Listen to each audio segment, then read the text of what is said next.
শুধু মন ছুঁয়েছে, শুধু বসে তো মুখ খোলেনি। সেই 70-এর দশক থেকে এখন পর্যন্ত সমান জনপ্রিয় বাংলাদেশের ব্যান্ড জগতের এই গান ব্যান্ড সোলসের মন শুধু মন ছুঁয়েছে। আমাদের প্রিয় শিল্পী কুমার বিশ্বজিৎ তার একটি অসাধারণ গান তোরে পুতুলের মতো করে সাজিয়ে, প্রখ্যাত গায়িকা সামিনা চৌধুরী তার গাওয়া গান ওই ঝিনুক ফোটা সাগর বেলায়। আবার সামিনা চৌধুরী গাওয়া আরেকটা রোমান্টিক গান আছে তুমি এলে পায় পায়। ব্যান্ড রেনেসার ভালো লাগে জ্যোৎস্না রাতে এবং আচ্ছা কেন মানুষগুলো, এবং মিউজিক রিয়েলিটি শোর সেই বিখ্যাত গান যদি লক্ষ্য থাকে অটুট। এই সমস্ত গানগুলো যে মানুষটার সুরে, যে মানুষটার কম্পোজিশনে আমাদের কাছে এসে পৌঁছেছে এবং আমাদের হৃদয়ের ভেতরে অবস্থান করছে, সেই মানুষটি আর কেউ নন, নকিব খান। সুরে সুরে কম্পোজিশনে তিনি পেরিয়ে এসেছেন 50টি বছর, গৌরবের 50 বছর। আর গৌরবের এই 50 বছরে এনিগমা টিভি থেকে আজ আমরা আমাদের প্রিয় নকিব খানকে নিয়ে তার গানের জীবনের কথা, তার সুরের জীবনের কথা, কম্পোজিশনের কথা, তার কথা শুনব। স্বাগত জানাই আমাদের গৌরবের 50-এ নকিব খান। আসসালামু আলাইকুম, অভিনন্দন নকিব ভাই।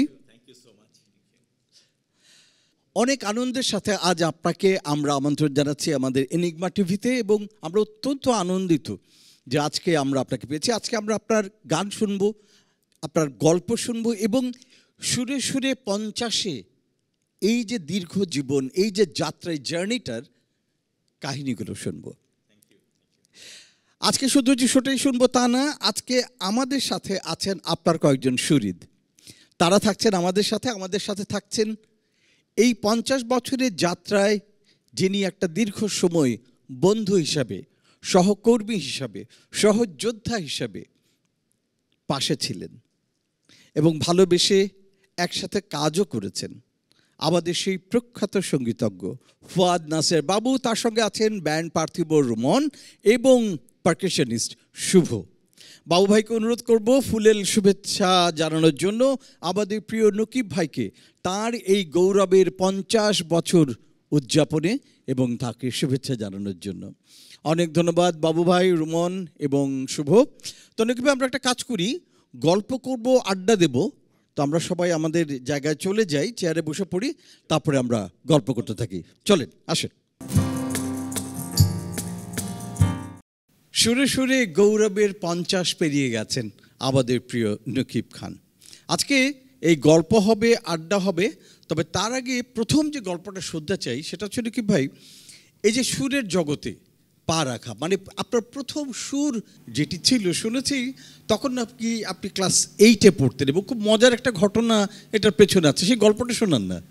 Thank you. আসলে এটা খুব মজার ঘটনা এবং আমি বলবো যে আমার জীবনের জন্য একটা অন্যতম ঘটনা। আসলে তখন আমি ক্লাস 8-এই পড়ি, আসলে 1973 কথা বলছি আমি আমার বড় ভাই জিলু খান, উনি খুব নাম করা শুরু করেছিলেন চিটাগাং রেডিওতে, উনি অনেক শুরু করতেন তখনকার সময়ে।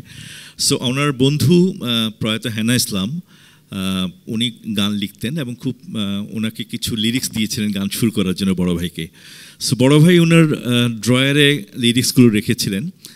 সো আমি মনে মনে ভাবছিলাম বড় ভাই এত সুন্দর করে সুর করে, আমি একদিন চেষ্টা করে দেখি কিছু করতে পারি কিনা। সো উনি বড় ভাই অনুপস্থিতিতে আমি চুরি করে ড্রয়ার থেকে একটা লিরিক্স নিয়ে আমি চেষ্টা করলাম সুর করতে, তো করেই ফেললাম। যা হোক, খুব ভয়ে ছিলাম যে বড় ভাইকে না জানিয়ে এরকম একটা কাজ করলাম, এটা কেমন হবে। তো আমি ওয়েট করছিলাম কখন উনি বাসায় ফিরবেন। তো সূর্য করলেন মানে এটা হারমোনিয়ামে, হারমোনিয়ামে, জি। সো ওয়েট করছি, সন্ধ্যায় বড় ভাই আসলেন। তার আমি বললাম যে আমি একটা অন্যায় কাজ করেছি। বলতে কী করেছো? আমার যেন আপনার ড্রয়ারে কিছু লিরিক্স ছিল হেনা ইসলামের, হেনা ভাইয়ের। সো ওখান থেকে একটা লিরিক্স নিয়ে আমি চেষ্টা করেছি একটা সুর করতে। উনি বলে তাই নাকি, তাহলে একটু শোনাও তো আমাকে। তখন আমি গানটি শোনালাম। তো শুনে উনি খুবই খুশি হয়েছেন, আমাকে জড়িয়ে ধরে বললেন যে আমি দোয়া করি তুমি অনেক বড় হবে। সেটার প্রথম আশীর্বাদ। সো সুইট, কি দারুণ একটা গল্প, মিষ্টি একটা গল্প। তো সেই প্রথম গানটা কি রিলিজ করেছেন নাকি ভাই? না, এখনো রিলিজ করা হয়নি আসলে, করব করে করা হয়নি আসলে। তো আমরা কি আজকে প্রথমবারের মতন এই গানটা সবাই মিলে শুনতে পারি? অবশ্যই শুনতে পারি চল দর্শকদের জন্য। শুনি তাহলে।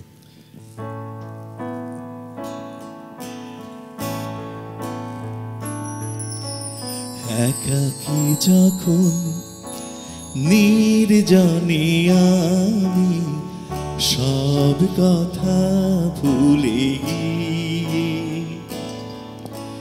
চুপি চুপি ছিলেন বসে, ভাবিনি এমন কিছু হবে। একাকী যখন নির্জনে আমি সব কথা ভুলে গিয়ে চুপি চুপি ছিলেম বসে, ভাবিনি এমন কিছু হবে।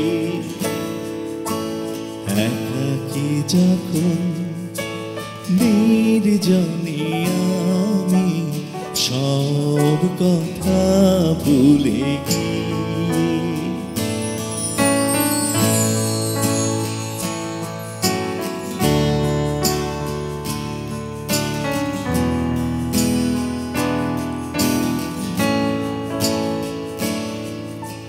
পাহাড়ে ঝরনা ধারার মতো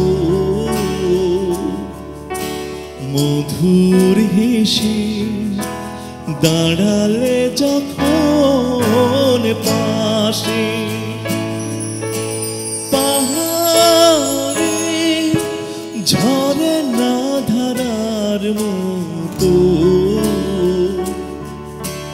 মধুর হেসে দাঁড়ালে যখন পাশে,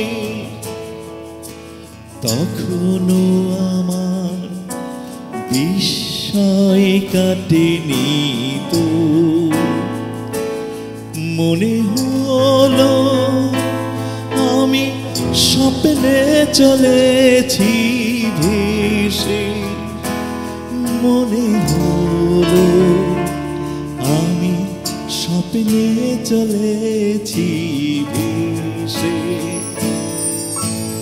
একাকী যখন নির্জনে আমি সব কথা ভুলে গিয়ে চুপি চুপি ছিলেম বসে, ভাবিনি এমন কিছু হবে। একাকী যখন নির্জনে আমি সব কথা ভুলে গিয়ে।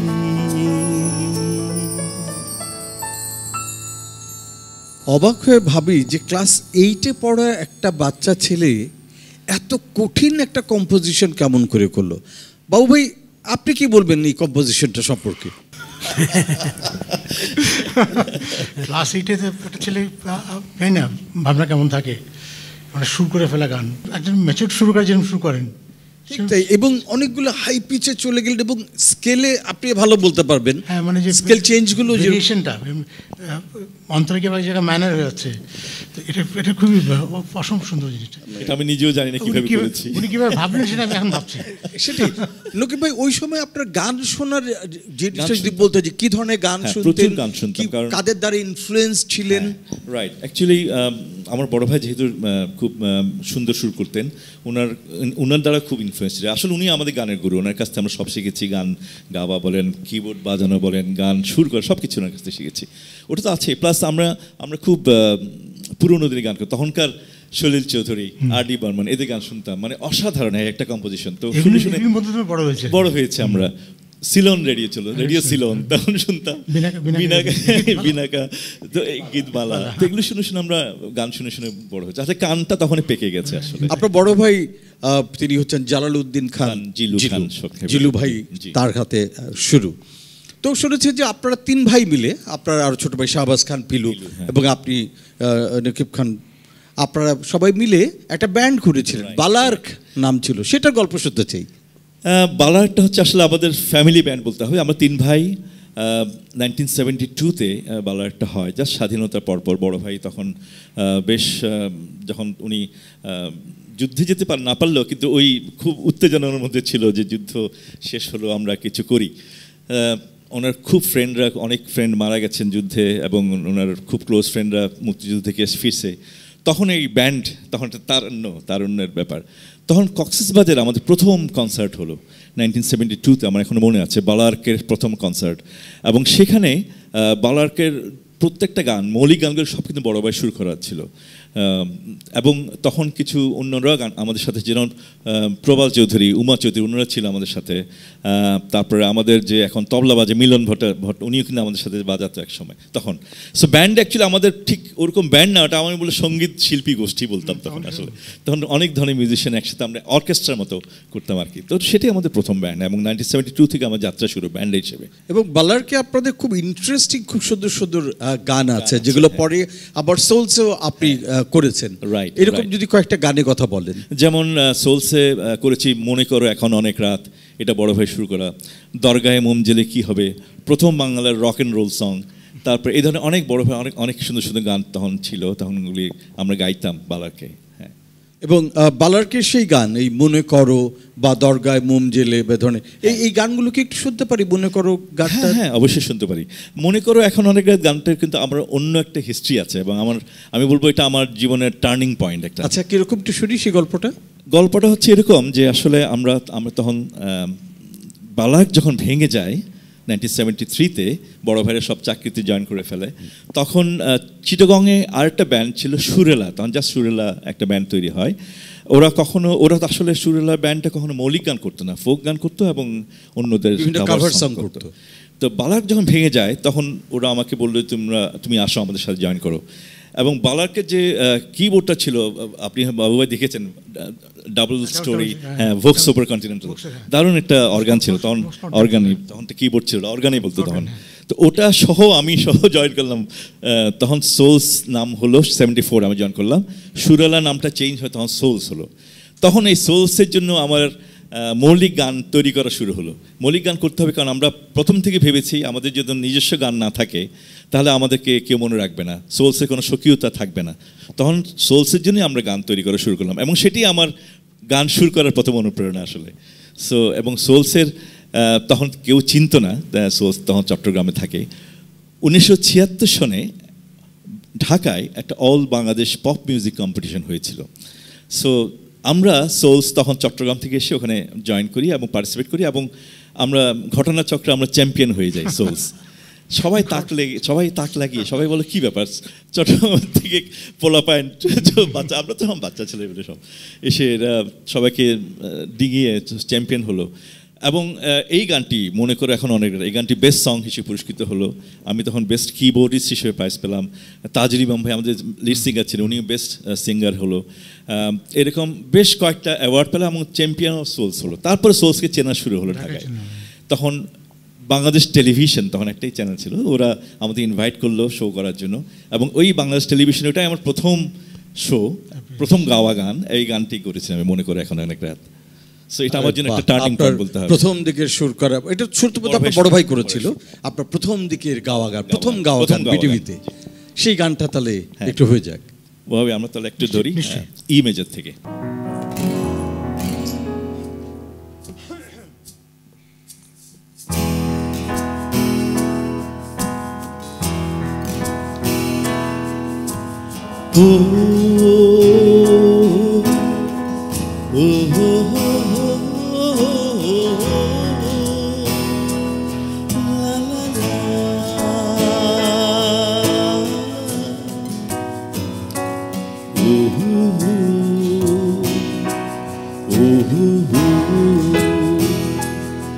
মনে করো, মনে করো, মনে করো, এখন অনেক রাত, পৃথিবী ভীষণ ক্লান্ত, মনে করো ঘুমিয়ে বিভোর, কেউ জেগে নেই, শুধু তুমি আর আমি। মনে করো, মনে করো, মনে করো, এখন অনেক রাত, পৃথিবী ভীষণ ক্লান্ত, মনে করো ঘুমিয়ে বিভোর, কেউ জেগে নেই, শুধু তুমি আর আমি। মনে করো, মনে করো, মনে করো।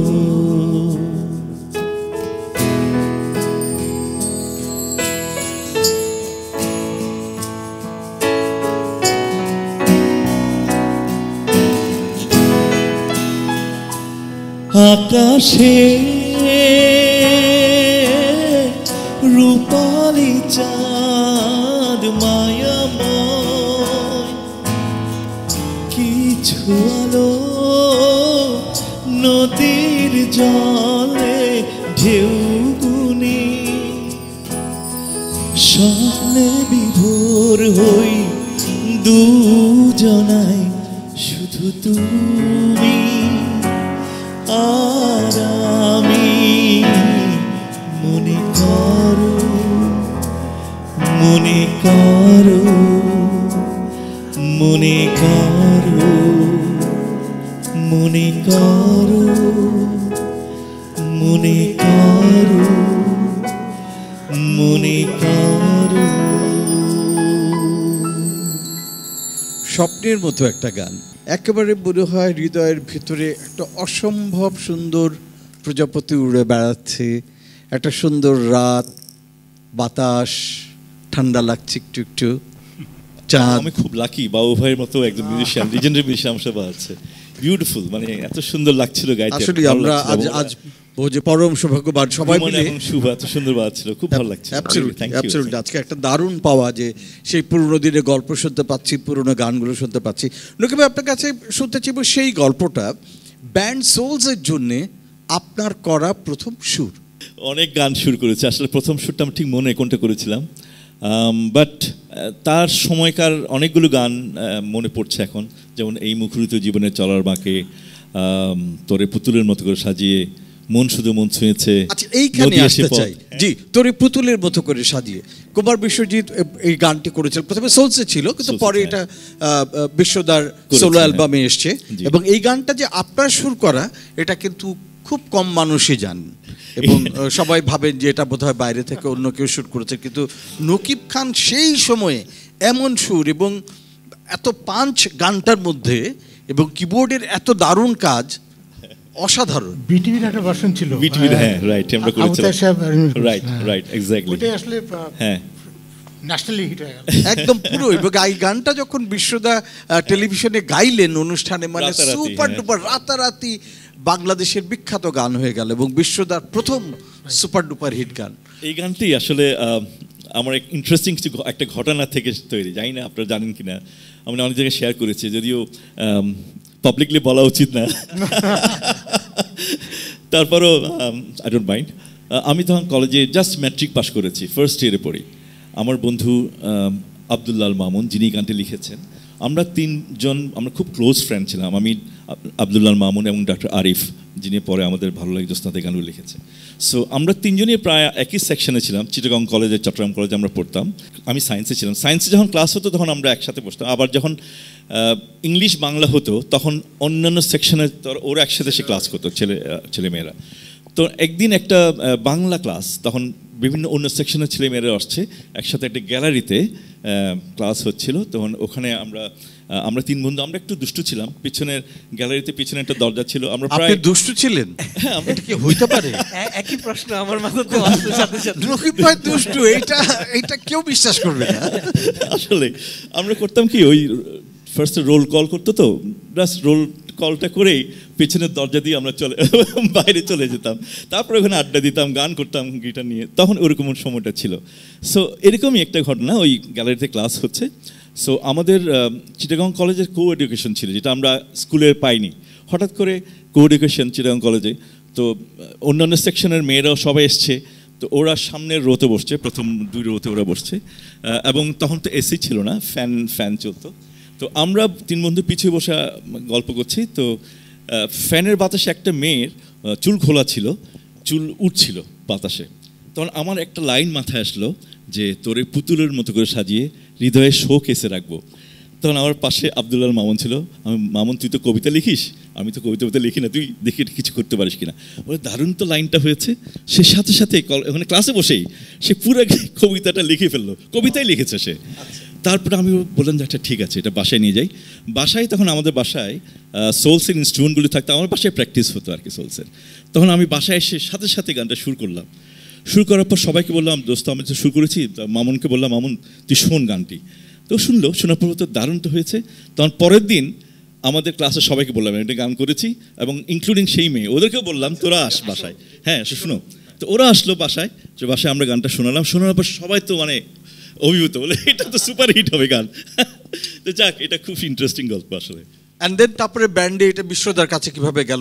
পরে আমরা সোলসের ফার্স্ট অ্যালবামে ছিল গানটা, পরে বিশ্বজিৎ গিয়েছে টিভিতে। সো এইভাবে আর কি খুব পপুলার হয়। পরে গানটা এলো। খুবই ইন্টারেস্টিং গল্প, মানে একটা গানের জন্ম যে কিভাবে হয় সত্যি ঘটনা নিয়ে, সত্যি ঘটনা অবলম্বনে এই গান। সোলসে গাইতে তখন না? না, বিশেষ সোলসে ছিল না। তখন বিশেষ ছিল আমার ছোট ভাইয়ের বন্ধু, পিলুর বন্ধু। তো প্রায় আসতো আমাদের রেকর্ডিং এ, মানে রিহার্সালে দেখতো। সোলস একটা প্ল্যাটফর্ম, বুঝলেন, মানে খুব কম শিল্পী চিটাগাং যারা সোলসে গায় নাই, মানে প্রায় সবাই যে আজকের বাচ্চা বলেন তখন হ্যাঁ হ্যাঁ সেটাই সোলসে, মানে এক সময় সবাই গাইতে সোলসে, প্ল্যাটফর্ম ছিল। আরেকটা প্রশ্ন আপনার কাছে জানতে চাই, যে সে সময় তো ধরেন 70s শুরুতে আপনারা যখন বালার করছেন, বাসায় গান করছেন, তখন তো এই ব্যান্ডের ইনস্ট্রুমেন্ট তো খুবই দুর্লভ, কারণ কোথাও পাওয়া যায় না। তো সেটার জোগাড় কিভাবে হলো? চিটাগাং একটা সুবিধা ছিল, যেহেতু পোর্ট সিটি, তো অনেক বিদেশিরা আসতো এবং তারা অনেক সময় ইনস্ট্রুমেন্ট ক্যারি করতো। তো সেগুলো পাওয়া যেত শিপ থেকে ওইগুলো পাওয়া যেত। তখন আমাদের এই যন্ত্রগুলো কিন্তু আমরা শিপের অনেকগুলো কিনেছি। প্লাস আরেকটা ব্যান্ড ছিল চট্টগ্রামে, খুবই নাম করা ব্যান্ড, লাইটনিংস। সো ওনাদের শাকিল ভাই, নিও ভাই, এদের ছিল, এদের খুব ভালো ইনস্ট্রুমেন্টস ছিল। তো ওই লাইটনিংস যখন ভেঙে যায়, ওই ইনস্ট্রুমেন্ট হচ্ছে আমরা আবার কিনে নেই, বালাক তখন কিনে নেয়, তখন আবার পরবর্তীকালে সোলসে ইউজ করে, একই জিনিস, ওইগুলি আবার সোলসে আসে। তো সেই তোরে পুতুলের মতো করে সাজিয়ে যে গানের স্রষ্টা আপনি, সুর স্রষ্টা, সেই গানটাকে আপনার কণ্ঠে আজকে একটু শুনতে পারি? ও আচ্ছা, ঠিক আছে, অবশ্যই শোনাবো। বাবা তাহলে আমরা করি।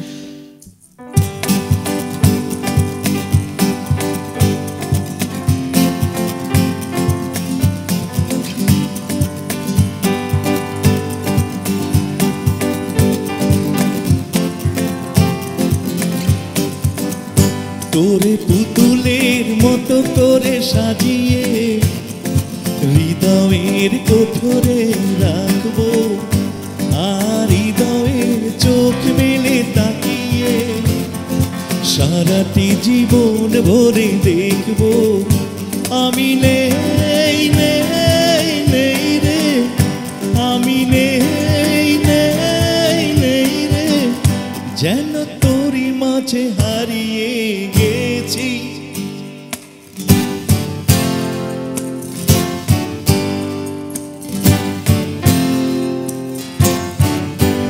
তোরে পুতুলের মতো করে সাজিয়ে হৃদয়ের কোঠরে রাখবো, আর হৃদয়ের চোখ মেলে তাকিয়ে সারাটি জীবন ভরে দেখবো আমি নেই নেই নেই রে, আমি নেই নেই নেই রে, যেন তোরই মাঝে হারিয়ে গেছি।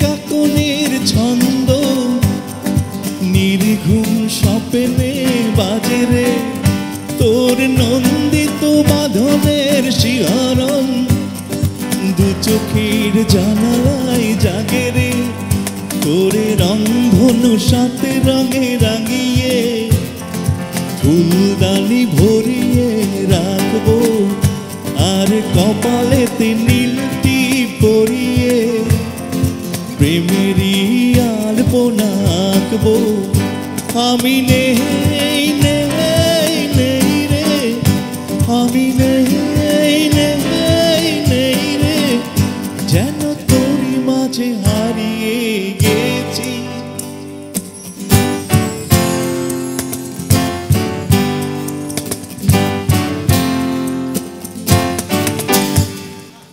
কি দারুণ, থ্যাংক ইউ। অদ্ভুত সুন্দর একটা কম্পোজিশন।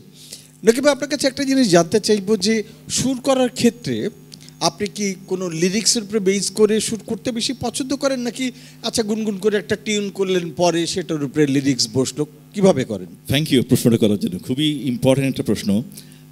আমি আসলে কমফোর্টেবল ফিল করি যে অলওয়েজ লিরিক্সের উপর সুর করতে, কারণ লিরিক্সটা যিনি লিখেছেন গীতিকবি, ওনারটা একটা ফিলোসফি আছে, একটা থট প্রসেস আছে। ওটা যখন গানটা লিখেছে, গানটা আমি লিরিক্সটা নিয়ে প্রথমে পড়ি, কয়েকবার পড়ি, পড়ে চেষ্টা করি গানটাতে আসলে কী বোঝাতে চেয়েছেন, কি কমিউনিকেট করতে চান গীতিকবি। তো সেটা অনুধাবন করে সেভাবেই শ্যুটটা করতে হয় আসলে, কারণ অনেকগুলো ফ্যাক্টার্স আছে। গানটা কি থট প্রসেস উনি করেছে, কীভাবে উনি কমিউনিকেট করতে চায়, এবং তার কম্পোজিশন কি হতে পারে, কর্ড প্রোগ্রেশন কি হতে পারে, অনেক কিছু ব্যাপার আছে। সেভাবে চিন্তা করে কিন্তু শ্যুটটা করা হয়। তো আপনি যখন শুট করেন তখন কি হারমোনিয়াম না অ্যাকোস্টিক গিটার না পিয়ানো, কোনটাতে বেশি প্রেফার করেন? এটা ডিপেন্ড করে। অনেক সময় হয় কি, হারমোনিয়াম সামনে থাকলে হারমোনিয়াম নিয়ে সুর করি, গিটার সামনে থেকে গিটার নিয়ে সুর করি, পিয়ানো থাকলে পিয়ানো নিয়ে সুর করি, যেটা আসলে সামনে যেটা পাই, এমন না যে ওটা দিয়ে করতে হবে, নট নেসেসারিলি। অনেকে আছে যে সুর করতে অনেক সময় নেন, আবার অনেকে আছে আচ্ছা লিরিক্স নিয়ে বসলাম সাথে সাথে সুর হয়ে গেল, এরকম কোনো বা কোনো সুর এটা হয় আমার ক্ষেত্রে হয়। যেমন আমি বলি, অনেক ক্ষেত্রে আমার দেখা গেছে একটা গান করতে হয়তো কয়েক ঘন্টা লেগে যায় সুর করতে, আবার 5 মিনিটও হয়ে যায়। যেমন হৃদয় কাদামাটি কোনো মূর্তি নয়, আমার মনে হয় সবচেয়ে আমার জীবনে সবচেয়ে কম সময় লেগেছে গানটি, হয়তো ম্যাক্সিমাম 10 থেকে 15 মিনিট লেগেছে। আর কম্পোজিশনের প্ল্যানটা, ডিজাইনটা কিভাবে করে, যে এই গানটার এখানে পিয়ানো হবে, এখানে কিবোর্ড হবে, এইখানে গিটার বসবে, এখানে অ্যাকোস্টিক গিটার হবে, এখানে থামবে বা এই কর্ডে হবে, এটা অ্যারেঞ্জমেন্ট আসলে যেটা হয়তো প্রথম সুরটা করতে হয়। সুর করার পর তখন চিন্তা করি আসলে এটা অ্যারেঞ্জমেন্টটা কীভাবে হলে গানটা ওই শ্যুটটার জন্য জাস্টিস করা হবে। শ্যুটটা কিন্তু ইম্পর্টেন্ট, শ্যুটটা এবং কথাও ইম্পর্টেন্ট। কথা এবং সুরের সাথে মেলবন্ধন যদি না হয় এবং তার সাথে যদি অ্যারেঞ্জমেন্টটা ওইভাবে না হয়, তাহলে গানটা কিন্তু মানুষ গ্রহণ করবে না। এটা কিন্তু খুবই ইম্পর্টেন্ট, এবং আমরা অনেক ক্ষেত্রে ভালো গান মার খেয়ে যাই এটা এই 3টা কম্বিনেশন ঠিক না হওয়াতে। হ্যাঁ, ইটস ভেরি ইম্পর্টেন্ট। আরেকটা জিনিস ইম্পর্টেন্ট, সেটা হচ্ছে এই গানটা কার গলায় যাবে, ইটস ভেরি ইম্পর্টেন্ট। কারণ প্রত্যেকের গায়কই এক একটা গানের একজন এক এক রকম গায়ক থাকে, স্টাইল আছে, স্বকীয়তা আছে। কাজেই প্রত্যেকটা গানের, যেমন হৃদয় কাদাবাড়ির কথা বলেছি, এটা আমাদের ব্যান্ডে গিয়েছে ফাসাদ বগি ভাই, ইউনিক একটা গলা। উনি কখনো জীবনে বাংলা গান করেনি, প্রথম বাংলা গান, এবং ওনার কণ্ঠে গান হতে পারে এটা বোধহয় উনি নিজেও বিশ্বাস করতেন না বাংলা গান হতে পারে। সো আমি এটা মনে করি যে ওই গানটা যে আমি গাইতাম ভালো লাগতো না, এবং ওনার গলার ওই ভয়েসটা, ওই টেক্সচারটাই বোধহয় গানটার জন্য দরকার। যেমন নীলিফার এসপিন আপা গিয়েছিল পরে, একদম অসাধারণ। রাইট। আচ্ছা নকিব ভাই, ওই সোলসের সেই জীবনে ফিরে যাই, সেই 74-এর কথায় ফিরে যাই, তখন অনেকগুলো গান আপনার সুর করা, তার মধ্যে একটা হচ্ছে মুখরিত জীবন, যেটা সুপার সোলস ভলিউম 1-এর সুপার ডুপার হিট একটা গান। ওটার অ্যালবামের সবগুলি গানই মানে অসাধারণ গান, এবং সবগুলি গানই খুব জনপ্রিয় ছিল। মুখরিত জীবনটাও আপনার কম্পোজ করে, এটা নিয়ে যদি কোনো গল্প থাকে? হ্যাঁ, অবশ্যই গল্প আছে। মুখরিত জীবনও আব্দুল্লাহ মামুনের লেখা। সো ও কিন্তু কক্সবাজারের ছেলে, তো কক্সবাজারের ওই সাগর তীর এগুলি খুবই নস্টালজিক হয়ে যায় সে তখন, এগুলি চিন্তা করে, যেহেতু তার বাড়ি কক্সবাজার। এবং এই গানটি আমাদের প্রথম করি কিন্তু সৈকতচারী, আমাদের একটা খয়ার ব্যান্ড ছিল, সৈকতচারীতে গানটি প্রথম করি। বিকজ আমরা যেটা করতাম, সৈকতচারী আমাদের একটা কোয়ার গ্রুপ, যেটা আমরা 10-12 জন মেয়ে ছিল, 10-12 জন ছেলে ছিল, আমরা প্রায় 20-25 জন একসাথে আমরা গান করতাম উইদাউট এনি ইনস্ট্রুমেন্টস। আমরা হারমোনাইজ করে কয়ার করে গানগুলি করতাম। সো ওখানে আমরা যেটা করতাম, প্রথম যখন কোনো গান শুরু করি, আগে আমরা সৈকতচারীতে করতাম, ওটা পাকা হলে দেন আমরা সোলস ইনস্ট্রুমেন্টের সাথে করতাম। আচ্ছা, তার সিমিলটেনিয়াসলি চলছিল, এবং এটা 76-77 সালের দিকের কথা। হ্যাঁ, রাইট, 77 সালে, রাইট। 76 বা 77, যাই হোক 77 হবে হয়তো। সো এই মুখরুদের জীবন এইভাবে ও আব্দুল্লাহ মামুন যেহেতু কক্সবাজার তার বাড়ি, ওখানে বসে কিন্তু গানটা লিখেছিল সে, পরে আমাকে দেয় গানটি। তখন আমি এত সুন্দর লিরিক্সটা আমার এত পছন্দ হয়েছে, আমি সাথে সাথে গানটা শুরু করে ফেলি। একটা চমৎকার স্মৃতি আমার এই গানটা নিয়ে আমি শেয়ার করতে চাই। আজাদ ভাইয়ের একটা স্টুডিও ছিল মুভিটন, মনে পড়ে, এখন যেখানে বাসা নিচে ছিল স্টুডিওটা, গ্রিন রোডে। হ্যাঁ, গ্রিন রোডে। হ্যাঁ, তো ওইখানে আমরা আমাদের ইন্টারেস্ট বলবো একটা গান রেকর্ড করছি। আমি, লাবু ছিলাম, ইশতিয়াক ছিল, পেয়ারু ভাই, এরা সব ছিলাম। তো ওই নকিব ভাই আর পিলু রাজনীতি থেকে আসলেন।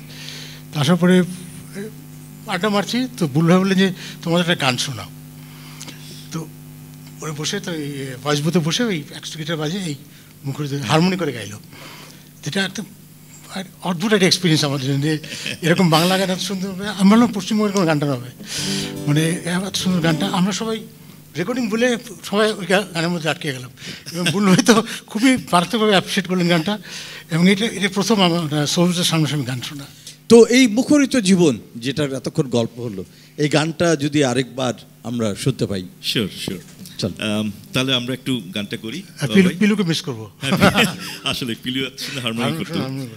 আমাদের হারমোনি গল্পটা খুব ইন্টারেস্টিং। আমি আর পিলু, আমরা তো দুই ভাই, আমরা করতাম কি, আমাদের যেহেতু আব্বা হেডমাস্টার আছেন স্কুলের মাঠ ছিল সামনে, একটা মাঠের দক্ষিণ পাশে একটা চায়ের দোকান ছিল। তো এখনো আছে চায়ের দোকানটি। সো একটা গনি বেকারি নামে একটা বেকারি ছিল, নাম করে বেকারি, বেলা বিস্কিট পাওয়া যেত গনি বেকারি। সো আমরা করতাম কি, আমি আর পিলু যদি আমার অনেক ছোটো, বাট আমরা খুব ফ্রেন্ড ছিলাম, একসাথে আমরা সব গান টান করতাম। সো হারমোনি প্র্যাকটিস কীভাবে করবো, তখন আমরা একটা গান ধরতাম, পিলুকে বলতাম আমি গানটা মেলোডিটা গাই, তুমি হারমোনি করো। তো ও হারমোনি করতাম, আমি মেলোডি করতাম, আবার ও গাইলে আমি হারমোনি করতাম। মাঠের আমার বাসা থেকে মাঠের ওই মাথায় যেতাম, দুজনে গান গেয়ে গিয়ে আবার এই মাথায় আসতাম। সবাই বলতে এটা কি পাগল নাকি, এটা কি করছে। তো ওইভাবে আমরা প্র্যাকটিস করতাম আসলে হারমোনি। সুইট, কত কত সুন্দর সুন্দর স্মৃতি। তারপরে যে কিবোর্ড তো দুই হাতে বাজাতে হয়, কিন্তু আমরা হারমোনিয়াম বাজাতাম। তখন পিলুকে বলতাম আমি হারমোনিয়ামটা এক কাজ করি, তুমি পেছনে ভ্যালোটা করো, আমি দুই হাতে প্র্যাকটিস করি। আর কি শিখেছি আজকে। তাহলে রুমন করবে হারমোনিটা। হ্যাঁ, রুমন করবে হারমোনি। হ্যাঁ, এটা আমার জন্য মানে বিরাট বড় পাওয়া, আসলে লিজেন্ডদের সাথে বসে থাকা। এটা মানে বুঝতেই পারছেন ভাবি, এটা ভাষায় প্রকাশ করার মতো ব্যাপার না আসলে। তো হয়ে যাক।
শত কাজের ভিড়ে, ছোট্টবেলার শত রং করা মুখ, সুর তোলে আজও এই মনটি ঘিরে, সুর তোলে আজও এই মনটি ঘিরে, সুর তোলে আজও এই মনটি ঘিরে। আমাদের ব্যান্ড সঙ্গীতের ইতিহাসে যদি কোনো একটা গানকে নিয়ে কথা বলা হয়, তাহলে সবার আগে যে গানটা আসবে সেটা হচ্ছে মন শুধু মন ছুঁয়েছে। এবং এই গানটা বাংলাদেশের ব্যান্ড সঙ্গীতকে যে কোথায় নিয়ে গেছে শুরু থেকে শেষ এখন পর্যন্ত, যে কোনো ব্যান্ড যদি কাভার করে এই গানটা দিয়ে তারা শুরু করে। এই গানটা সুর করার পেছনের গল্প, আসলে এটা গানটা আমার বড় ভাইয়ের সুর, লেখা আমার। রাইট, এই গানটা লিখেছিলেন আপনি, এবং এটা খুবই ইন্টারেস্টিং যে আপনাকে সবাই চিনি আচ্ছা গায়ক হিসাবে, কম্পোজার হিসাবে, কিন্তু আপনি যে গানও লিখতে পারেন, এই ব্যাপারটা প্রথম এলো হচ্ছে এই মন শুধু মন ছুঁয়েছে থেকে। তো এই গানটা লেখার প্রেক্ষাপটটা যেতে চাই। আসলে আমি কখনো গান লিখবো ভাবিনি। হ্যাঁ, লিখেছি, আরও অনেক গান লিখেছি, সোলসের অনেক গান লিখেছি আমি। সুখ পাখি আলিওড়ি, এটা আমার লেখা, সুখ পাখি। এটা আসলে বড় ভাই একদিন গান, উনি একটা সুর নিয়ে গুনগুন করছিলেন। সো উনি আমাকে বললেন যে দেখো আমি গানটা মাথায় একটা সুরটা আসছে, এটা দেখি কি করা যায়। তো আমাকে নিয়ে বসলো, আমরা দুই ভাই আসলে বসলাম। তো উনি একটু গান একটু সুর গুনগুন করছে, আমি এটা সুরটা ধরে রাখার জন্য আমি লিখছি, আমার যা মাথায় আসছে এভাবে লিখছি। তখন আমার একটা কল্পচিত্র মাথায় আসলো যে এমন তো হয় মানুষের যে একটা মন আরেকটা মনকে ছুঁয়ে যাচ্ছে, মনে ফিল করছে কিন্তু বলতে পারছে না, মুখে বলতে পারছে না, কিন্তু মনে মনে ফিল করছে। তো এটা তো এই সুরের সাথে ম্যাচ করবে মনে হচ্ছে আমার কাছে। তো উনি গানটা যেহেতু সুর করতেছে, মানে গুনগুন করছে, আমি সাথে সাথে লিখছি, এবং করতে করতে উনি সুর করতেছে, আমি লিখছি, এবার করতে করতে গানটা হয়ে গেল। তো পরে দেখলাম আসলে ভালোই হলো। এই গান যে এরকম মানুষের মনে ধরতে পারে, অনেক বেশি ভালো, এক বসায় বসে হ্যাঁ এটা হয়ে গেল, মানে এটা আউটকামটা একটু বেশি ভালো হয়ে গেছে। এবং এটা ইতিহাস, বাংলাদেশের মিউজিক জগতে এটা একটা ইতিহাস। এবং এই গানটা দিয়ে প্রথম আমরা সোলসকে চিনলাম সারা বাংলাদেশের মানুষ। এবং এটাও প্রথমে আমরা সৈকতচারিতে করতাম, এবং ওই কয়েলগুলো এই জন্য আমরা সোলস আবার রিপিট করেছি অন্যভাবে যন্ত্রের সাথে। রাইট, এটার রেকর্ডিং করলেন কোথায় প্রথম? আমরা তো আমাদের প্রথম যে অ্যালবাম সুপার সোলস, ওই অ্যালবামটা আমরা রেকর্ডিং করেছি ফার্ম গেটে, একটা স্টুডিও ছিল ঝঙ্কার, হ্যাঁ ঝঙ্কার। তখন ওই যে ক্যাসেটে রেকর্ডিং হতো এবং মোনো, কোনো স্টেডিও ট্র্যাক ছিল না, সবাই একসাথে করতে হবে সবকিছু, ভুল হলে আবার প্রথম থেকে। আপনার চিটাং থেকে ঢাকায় এসে এই ঝঙ্কার স্টুডিওতে গিয়ে পুরো অ্যালবামের কাজ করতে হয়েছে। তো মন শুধু মন ছুঁয়েছে আজকে যে জায়গায় এসে পৌঁছেছে, আপনার কখনো মনে হয়েছিল যে এরকম একটা জায়গায় এরকম একটা ইতিহাস সৃষ্টি করবে গানটা? মনে হয়নি আসলে। একটি কথা না বললেই না, আমি আসলে মেনশন করতে চাই, সোলসে যখন আমরা মৌলিক গান করা শুরু করলাম, ইভেন সোলসের মেম্বাররাও মানে আপত্তি ছিল, যে কারণ মানুষ থেকে গানগুলো শুনে নেয়, বলতে আমরা কনসার্টে যাব, ওরা সব কমন গান শুনতে চায়। তখন আমি ওদেরকে বললাম, ভাই আমাদের নিজস্ব গান যদি না থাকে তাহলে মানুষ একদিন আমাদের কেউ মনে রাখবে না। কাজে আমরা জোর করে গান করতাম, মানে ইভেন কি ব্যান্ড মেম্বারদের আপত্তি সত্ত্বেও আমি গানগুলি করতাম। এই মন শুধু একসময় কেউ শুনতে চাইতো না, আজকে সেই গান দেখেন না করে কেউ সোল স্টেজ থেকে নামতে পারে না এখনো পর্যন্ত। আজকে 50 বছর হয়ে গেছে গানটার প্রায়। So it's very interesting. আসলে মৌলিক গান দরকার, সবার মৌলিক গান দরকার, স্বকীয়তা দরকার সবার। একদম ঠিক তাই, ঠিক তাই। একটু অ্যাড করি এই গানটার ব্যাপারে, আমি নকিব ভাইয়ের কাছে গল্প শুনেছিলাম, যে কারণে বলি যে এই যে এই গানটা যে কিবোর্ডের পার্টটা আছে, এটা নাকি রেকর্ডিং এ, বাকি গল্প নকিব ভাই বলে, পিলু বাজিয়েছে, এটা আমি বাজাইনি। ও পিলু ভাই কিবোর্ড বাজানো, কারণটা হচ্ছে ওই যে মনো রেকর্ডিং, তখন আর কোনো ট্র্যাক তো কিছু নাই। তখন আমরা যে হারমোনি করছি, হারমোনি করার সময় পিলু বলছে, এখন তো আমি তো হারমোনি করে বাজাতে পারছি না ওখানে, কারণ ওটা ওই আলাদা নিতে পারছে না।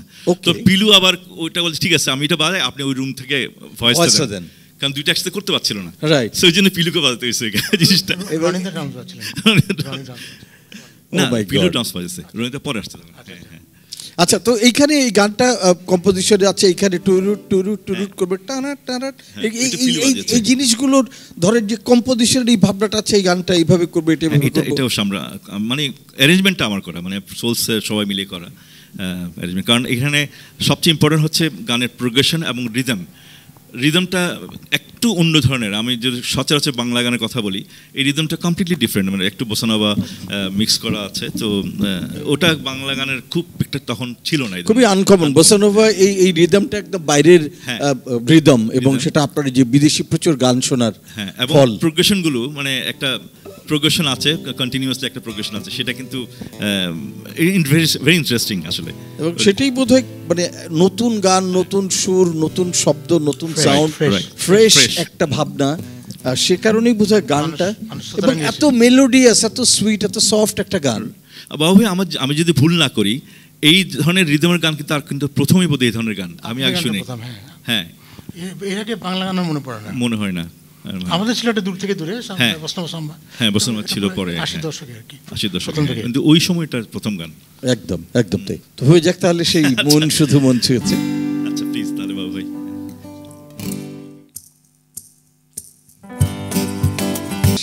ব্যান্ড সোলসের একটা গান অসম্ভব রোম্যান্টিক, এবং এই গানটার ব্যাপারে আপনার কাছে শুনতে চাইবো যে গানটা আপনার কাছে কেমন লাগে, কি ফিল হয়। নদী এসে পথ সাগরে মিশে যেতে চায়। তপনের আমার লাইফের একটা অন্যতম মধুর সং।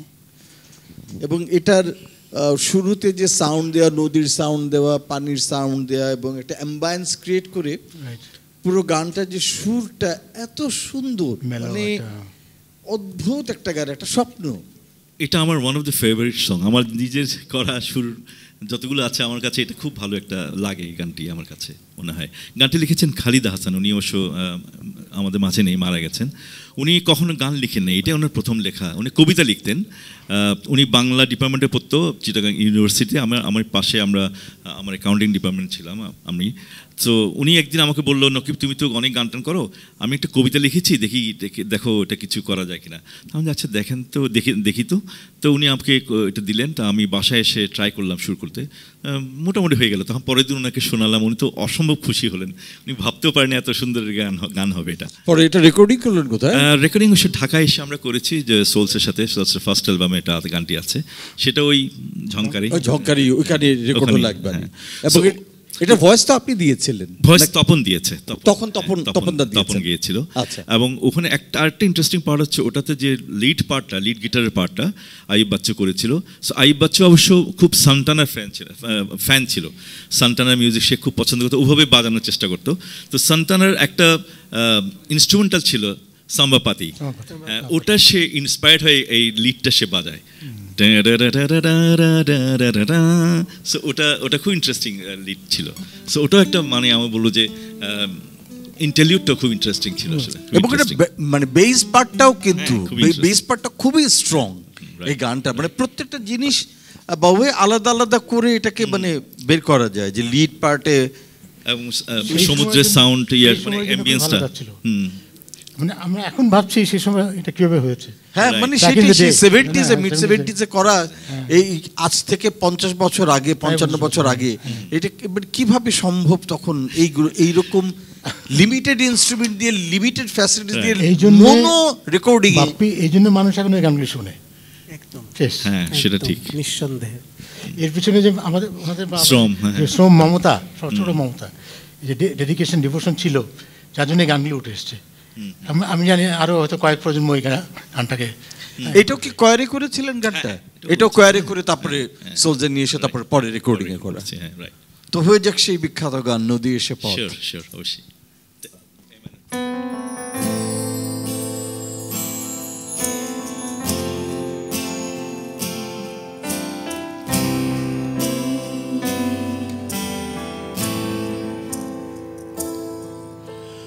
নদী এসে পথ সাগরে মিশে যেতে চায়, এই মিলন মেলাকে রুখে ভালোবাসা এমনি সর্বনাম ফিরে আসে আর হারা নদীর অচেনা বাকি। নদী সে পথ সাগরে মিশে যেতে চাই, এই মিলন মেলা কে রূপে ভালোবাসা এমনি সর্বনাম ফিরে আসে আর হারায় নদীর অচেনা বাঁকে,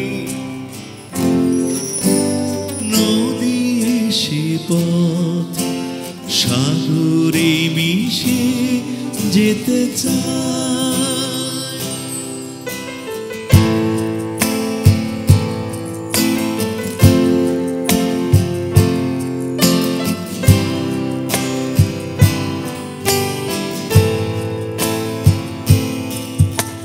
হাওয়া হু হু এসে খোলা বুকে রঙিন ধুলো স্মৃতির রুমাল উড়ায়। হাওয়া হু হু এসে রঙিন ধুলো স্মৃতির রুমাল উড়ায়। আর উড়ে একটি ঝরা পাতা পালো মগ্ন বিষাদে এত বেশি আজ মন ভরে থাকে, ফিরে আসে আর হারায় নদীর অচেনা বাঁকে, নদী এসে পথ সাগরে মিশে যেতে চায়। লা লা লা লা লা লা লা লা।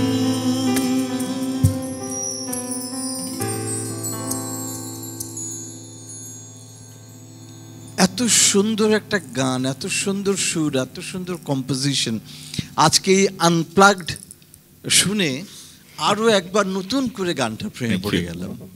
Thank you so much. মানে এটা যে কি অসাধারণ একটা গান বাবু ভাই, একদম কি সুন্দর। এবং সে সময় যখন আপনারা এই অ্যালবামটা রিলিজ হয় 88-এ, তখন ব্যান্ড জগতের একেবারে স্বর্ণযুগ, এবং সে সময় সমস্ত ব্যান্ড যতগুলো অ্যালবাম বের করতো তার মধ্যে রেগে অ্যালবামে বা একটা রেগে গান, রেগে বিটের গান থাকতো, এবং এইটা একটা সবচেয়ে সুন্দর আমরা এক্সাম্পল পেলাম এই গানটার মধ্যে দিয়ে। আমাদের খুব ফেভারিট ছিল বব মার্লি, আমরা খুব বব মার্লি গান করতাম, সেজন্য এটা খুব ইনফ্লুয়েন্স আমি বলবো, রেগেটা ইনফ্লুয়েন্স হয়েছে আসলে আমরা। এবং তখন সমস্ত অ্যালবামই, যত ব্যান্ড অ্যালবাম ছিল সবাই চেষ্টা করতেন যে আচ্ছা একটা রক, একটা রেগে, হ্যাঁ এই টাইপের রিদমের একটা করে গান করার জন্য। নকিবা আমার প্রশ্ন আপনার কাছে হচ্ছে যে ব্যান্ড সোলস যতদিন ছিল আপনি একটা দুটা গান গাইতেন, এবং ব্রেনের সাথে এসে আপনাকে এবং পিলু ভাইকে রেগুলার গানে পেলাম, কিন্তু আপনি তো মূলত পিয়ানো বাজাতেন, কম্পোজ করতেন, আপনি কখনোই গান গাইতে চাইতেন না। তো এই গান গাওয়াটার পেছনে নাকি একটা মজার ঘটনা আছে, মজার ঘটনা আছে আপনার আসলে। গায়ক হওয়ার পেছনে সেই মজার ঘটনাটা জানতে চাই। সবকিছু বলে ফেলছে, এটা তো কিছু গোপন থাকছে না। আসলে এটা একটা ইন্টারেস্টিং ঘটনা। ঢাকা মেডিকেল একটা শো ছিল, তখন আমরা সোলস চট্টগ্রাম থেকে এসে শো করছে, তো হঠাৎ করে তখন তো লিড সিঙ্গার হচ্ছে তপন একাই গাইতো সব ম্যাক্সিমাম গান। তো হঠাৎ করে অসুস্থ হয়ে পড়লো, এবং বিকেলের সন্ধ্যায় শো, বিকেলে একেবারে এমন অবস্থা সে বিছানা থেকে উঠতে পারছে না। এখন কি করবো, এখন মানুষ তো অলরেডি অডিয়েন্স চলে এসছে, এমন একটা সময় কিছু করতে হবে। তখন আমি বললাম ঠিক আছে আমি গাইবো, এবং ওই শোটা পুরো আমি গেয়ে গানটি মানে সবগুলো গান ও মাই শোটা গড, করেছি। তারপর থেকে আমি গায়ক হয়ে গেলাম আর কি। ঠিক আছে আমি গাই, মানে অসুখ থেকে যদি ভালো কিছু হয় তাহলে অসুখই ভালো। আসলে গায়ক হওয়ার কোনো ইচ্ছা ছিল তাহলে না। তো আমরা আজকে আমাদের গায়ক নকিব খানকে পেতাম না, কেবল সুরকার, কম্পোজার, গীতিকার হিসেবেই হয়তো আমরা পেতাম, ভাগ্যিস পেয়েছি। রেনেসার এই যে অ্যালবাম, সেখানে অনেকগুলি দারুণ দারুণ গান ছিল। আচ্ছা কেন মানুষগুলো, হৃদয় কাদা মাটির কোন মূর্তি নয়, রানওয়ের মাটি ছুঁয়ে উড়ে গেল জানো একটি পাখি। এই গানটা সম্পর্কে জানতে চাই, মানে রানওয়ের মাটি ছুঁয়ে উড়ে গেল একটা পাখি, একটা অদ্ভুত কম্পোজিশন। এইরকম কম্পোজিশন আমি মানে কোথাও শুনিনি, আমাদের বাংলা ব্যান্ডের গানে তো নাই, বাইরে ইন্টারন্যাশনালিও এই টাইপের গান খুব কম শুনেছি, এরকম কম্পোজিশন, এরকম লেখা। এটা সম্পর্কে যদি একটু বলেন। এটাও লিখেছেন কিন্তু খালিদ হাসান, যিনি যার কথা নদী এসে পর যিনি লিখেছেন। সো এটা লিরিক্সটা কমপ্লিটলি ডিফারেন্ট, মানে এটা এই ধরনের লিরিক্স হতে পারে আমরা তখন ভাবিনি। আনবিলিভেবল রকম একটা লিরিক্স। সো এবং ইন্টারেস্টিং, ওটা লিস্ট এত ভালো লেগেছে, আমরা তখন চেষ্টা করলাম যে এটাকে কিভাবে সুরে ওই আবেশটাকে ধরে আনা যায়, তো সেটাই চেষ্টা করেছি আমরা। এবং গানটি গেয়েছে কিন্তু গানটি গেয়েছে আমাদের মামুন, ডাক্তার মামুন। উনি কিন্তু এখন আমাদের ব্যান্ডে নেই, আমেরিকা থাকে, বাট ওর গলায় গানটি ছিল। এবং ওই যে রানওয়ের মাটি ছুঁয়ে উড়ে গেল জানো একটি পাখি, একটা প্লেন রানওয়েতে টেক অফ করার সময় ট্যাক্সি করে তারপর যখন রান করছে, ওই সময়কার যে ফিলটা গানটার মধ্যে, ওই টেনশন, ওই টেন্সড, ওই স্পিডটা, ওই উড়ে যাওয়াটা, মানে গানটা শুনলে পরে চোখের সামনে দেখতে পাই যে একটা প্লেন টেক অফ করছে। মানে ওই যে বললাম, ওই যে সবকিছু কিন্তু লিরিক্স, সুর এবং অ্যারেঞ্জমেন্ট সবকিছু কিন্তু মিলতে হবে, আদারওয়াইজ ভালো লাগবে না শুনতে। আরেকটা গান ছিল যেটা রিদম প্যাটার্ন একেবারে কমপ্লিটলি ডিফারেন্ট, আচ্ছা কেন মানুষগুলো। এবং গানটা যখন শুরুই হয়, গানটার রিদম ঢোল দিয়ে শুরু হয়, ঢোল দিয়ে শুরু হয়, একটা অদ্ভুত দোতারা ঢোল এবং ইন্টারেস্টিং। এটা খুব তখনকার জন্য, হ্যাঁ, ব্যান্ডের জন্য এটা খুব ডিফারেন্ট ছিল তখন, খুবই ইন্টারেস্টিং। এই ইন্টারেস্টিং কম্পোজিশন একটু শোনান না, যে মুখটুকু যদি শোনান, অল্প একটু যদি শোনানো সম্ভব হয়।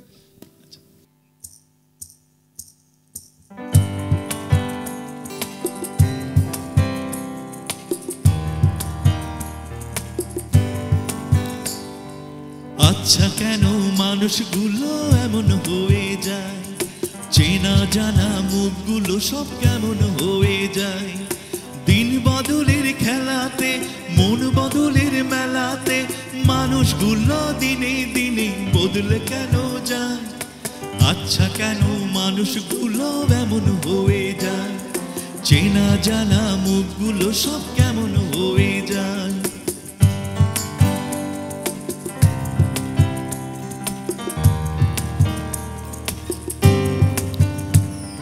সুখের দিনে ভালোবাসা দেয় যে কতজন, উড়ে দেয় যে কতজন, কাছে আসে ভালোবাসে দেয় যে ভরে মন, ওরে দেয় যে ভরে মন। সুখের দিনে ভালোবাসা দেয় যে কতজন, ওরে দেয় যে কতজন, কাছে আসে ভালোবাসে দেয় যে ভরে মন। দিন বদলের খেলাতে মন বদলের মেলাতে মানুষগুলো দিনে দিনে বদলে কেন যায়। আচ্ছা কেন মানুষগুলো এমন হয়ে যায়, চেনা জানা মুখগুলো সব কেমন হয়ে যায়। আচ্ছা কেন মানুষগুলো এমন হয়ে যায়, চেনা জানা মুখগুলো সব কেমন হয়ে যায়। সুন্দর একটা গান, লিরিক্সও যেমন, সেটার সাথে মিউজিকটাও একরকম। মানে প্রথম অ্যালবামে যদি বলি যে সবগুলো গান, তারপরে আপনাদের পরের অ্যালবাম তৃতীয় বিশ্ব, তারপরে ৭১-এর রেনেসা, ২১ শতকের রেনেসা, প্রত্যেকটা অ্যালবামই একেবারে আলাদা এবং প্রত্যেকটার মধ্যে কম্পোজিশনগুলো এত সুন্দর, সুর এবং লিরিক্স তো মাশাআল্লাহ। খুব সিম্পল কম্পোজিশন করি, খুবই আমাদের এই হচ্ছে সিম্পলিসিটি, যত সহজ করা যায়। না, কিন্তু একটা বড় ভাবনা কাজ করেছে, প্রত্যেকটা অ্যালবামের পিছনে একটা ভাবনা কাজ করেছে। এবং বাবু ভাই, একটা গান আছে যেটা ২১ শতকে সম্ভবত এই অ্যালবামে গানটা ছিল, এবং এটা এখন যত শিশু কিশোরদের নিয়ে যত অনুষ্ঠান হয়, যা হয়, সেখানে এই গানটা আসে, আজ যে শিশু। তৃতীয় বিশ্ব অ্যালবামে। আচ্ছা বাবু, তৃতীয় বিশ্ব অ্যালবামে একটি গান ছিল, সেটি হচ্ছে আজ যে শিশু পৃথিবীর আলো এসেছে, আমরা তার তরে একটি সাজানো, এবং এটা আমাদের বাংলাদেশের অনেক গুণী মানুষও গেয়েছেন। এটা অনেকে গিয়েছেন। এটা আসলে পিলুর সুর করা, এবং গানটি লিখেছেন শহীদ মাহমুদ জঙ্গি ভাই। সো এটা রেনেসার জন্য একটা মাইল ফলক হয়ে থাকবে এই গানটি, কারণ শিশুদের জন্য এত এইরকম গান বোধহয় কোনো ব্যান্ডের আছে কিনা আমি জানি না। হ্যাঁ, এইভাবে একটা আবেদন, তাই না? আমি বলছি নাই, একদম পুরো শিশু কিশোর যত সংগঠন আছে সবাই অনুষ্ঠান করতে গেলে এই গানটা বাজায়, বা বিভিন্ন টেলিভিশন চ্যানেল শিশু কিশোরদের নিয়ে অনুষ্ঠান করতে গেলে এই গানটা বাজায়, সিগনেচার টিউন। মানে এটাও একটা অনেক বড় পাওয়া যে একটা ব্যান্ড এ ধরনের গান করছে।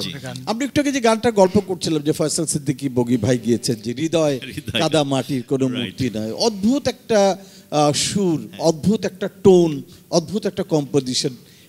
এইটার বেলায় এরকম ভাবলেন কেন, বা এটা লিরিক্স নিয়ে? এটা আসলে শহীদ মোহাম্মদ জঙ্গি ভাইয়ের লেখা। উনি একদিন আমাকে ফোন করলেন যে নকিব আমি একটা গান লিখেছি, দেখো তুমি শুট করতে পারো কিনা। আমি তো তাই নাকি, আমার খুব মানে গানটা উনি বলেন না লিরিক্সটা কি, ও তুমি আসো বাসায়। তো ওনার বাসায় একটা গিটার ছিল, ওর ছেলে বাজাতো, দেখো ওই গিটারটা নিয়ে আমি বললাম ঠিক আছে লিরিক্সটা দেখি আমার খুব ভালো লাগলো। হৃদয় কাদাবাড়ি কোনো মূর্তি নয়, আঘাত দিলে ভেঙে যাবে। কি কথা, অসাধারণ কথা। আমি সাথে সাথে এতই ভালো লাগলো, সাথে সাথে আমি গানটা শুরু করতে বসে গেলাম এবং উইদিন 15 মিনিটস গানটা শুরু হয়ে গেল। ও তাই? এটা আমার জীবনে সবচেয়ে কম সময় লেগেছে গানটা করতে। অদ্ভুত এবং অদ্ভুত সুন্দর একটা গান। তো এটা বগি ভাইকে দিয়ে গাওয়াবেন, এই প্ল্যানটা মাথায় হলো কেন? এটা আসলে বগি ভাই কখনো বাংলা গান করেননি এবং ওনার গলাটা ইউনিক, খুব হাস্কি একটা ভয়েস। কারণ এই গানটি যে ধরনের গান যেটা অন্য কারো গলায় মানাতো না আসলে। কারণ গানের যখন গানটা করা হয়, গানের যে গান সুর করে যিনি, যা কম্পোজ করে যিনি, তার সবচেয়ে একটা বড় দায়িত্ব হচ্ছে এই গানটা কার গলায় মানাবে সেটা ঠিক করা, সেটা খুব ইম্পর্টেন্ট।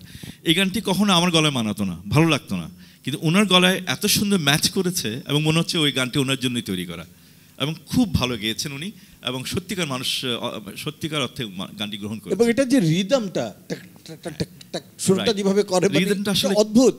এটা আসলে কিছুটা ওয়েস্টার্ন গান আছে, ওয়েস্টার্ন এবং ইস্টার্ন, এটা মেলবন্ধন করছে, আরএনবি। হ্যাঁ, এটা ল্যাটিন কিছু এবং বাংলাদেশের যে ঢোল আছে এবং ইন্টারেস্টিং কিছু যন্ত্র আমরা ইউজ করেছি, খঞ্জনি ইউজ করেছি। সো এগুলো আসলে খুব একটা ইউজ হয় না বাংলা, স্পেশালি ব্যান্ডেতে ইউজ হয় না। সো এই জন্য এটা আমরা একটা কাইন্ড অফ ফিউশন, রাইট, এটা সুর কম্পোজিশন একেবারে ইউনিক একটা গান, যার জন্য এটা চট করে আমাদের সবাই, যখন প্রথম আমরা টিভিতে গানটা শুনলাম দেখলাম, মানে সাথে সাথেই আমরা হুকড, যে এত সুন্দর একটা রিদম। এবং ইন্টারলিউডে যে পিসটা বাজানো আছে ওটা আমাদের ওই ঢাকার ওল্ড ঢাকার যে আছে না ব্যান্ড পার্টিগুলো বাজায়, ওই একটা আবেশটা আনা হয়েছে আসলে। তো সবকিছু মিলিয়ে গানটা আমার কাছে খুব ভালো লাগে।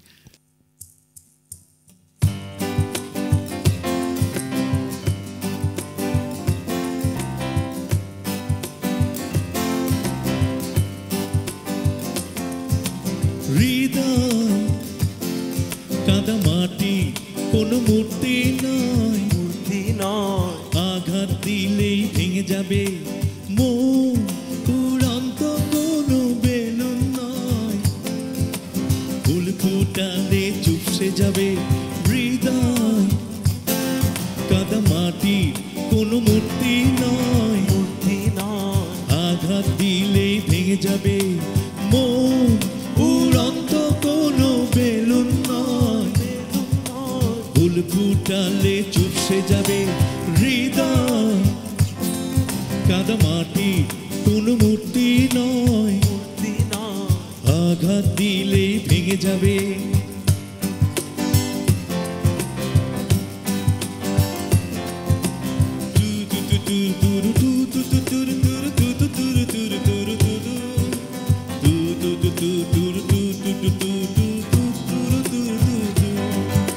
শুকনো মাঠে ফুল ফোটানো সারা বেলার খেলা, শূন্যতার মাঝে গড়ি বিনি সুতোর মালা।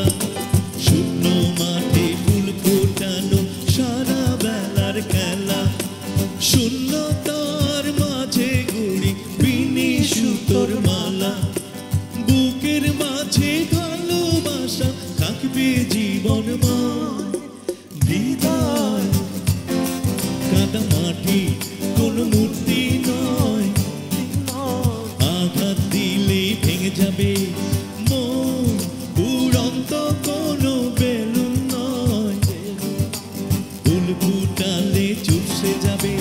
হৃদয় কাদা মাটি কোনো মূর্তি নয়, আঘাত দিলেই ভেঙে যাবে, আঘাত দিলেই ভেঙে যাবে।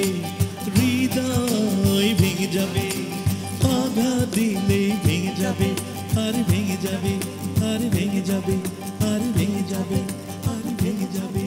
আর ভেঙে যাবে, আর ভেঙে যাবে, আর ভেঙে যাবে, আর ভেঙে যাবে। ব্যান্ড রেনেসার অ্যালবাম করার পাশাপাশি নকিব ভাই প্রথম আপনি চিন্তা করলেন যে আপনার একটা সোলো অ্যালবাম আসতে পারে, এবং সেই সোলো অ্যালবামের খুব ইন্টারেস্টিং ব্যাপার হচ্ছে যে অদ্ভুত একটা গান পেলাম যেটা কখনো এখন পর্যন্ত আমি বাংলা মিউজিকে কোথাও পাইনি, আমাদের ব্যান্ড মিউজিকেও পাইনি। সেটি হচ্ছে কান্ট্রি সং, একেবারে পিওর কান্ট্রি সং, মানে ওয়াইল্ড ওয়াইল্ড ওয়েস্ট। দেখলে পরে আমাদের যে ফিলটা হতো একদম পুরো ওয়াইল্ড ওয়াইল্ড ওয়েস্টের ফিল, ওইভাবে করে বেহালা বাজিয়ে গানটা করা। অ্যালবামটার নাম হচ্ছে স্বপ্ন জড়ানো। এটা যে টাইটেল সং স্বপ্ন জড়ানো, একটা অদ্ভুত সুন্দর গান। এইটার কম্পোজিশনটা নিয়ে আপনার কাছে জানতে চাচ্ছি যে এরকম একটা অদ্ভুত কম্পোজিশনের আইডিয়াটা কি করে মাথায় এলো? আসলে গানটি লিখেছেন আসিফ ইকবাল।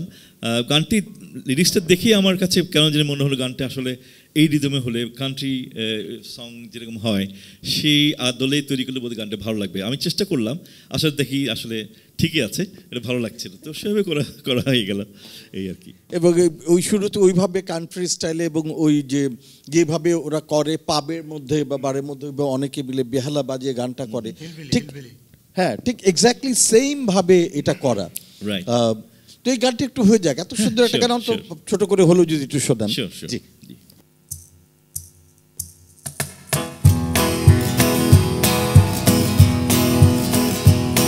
স্বপ্ন জড়ানো রাতের হাওয়া, নির্জনে ভাবছি তোমায়, জানি না এখনো তুমিও কি ভাবছো বসে আমায়, তোমায় নিয়ে সুখ সাজাবো, এসো না ঝরনা ধারা, তোমায় নিয়ে সুখ সাজাবো, এসো না ঝরনা ধারা, স্বপ্ন জড়ানো রাতের হাওয়া, নির্জনে ভাবছি তোমায়, জানি না এখন তুমিও কি ভাবছো বসে আমায়।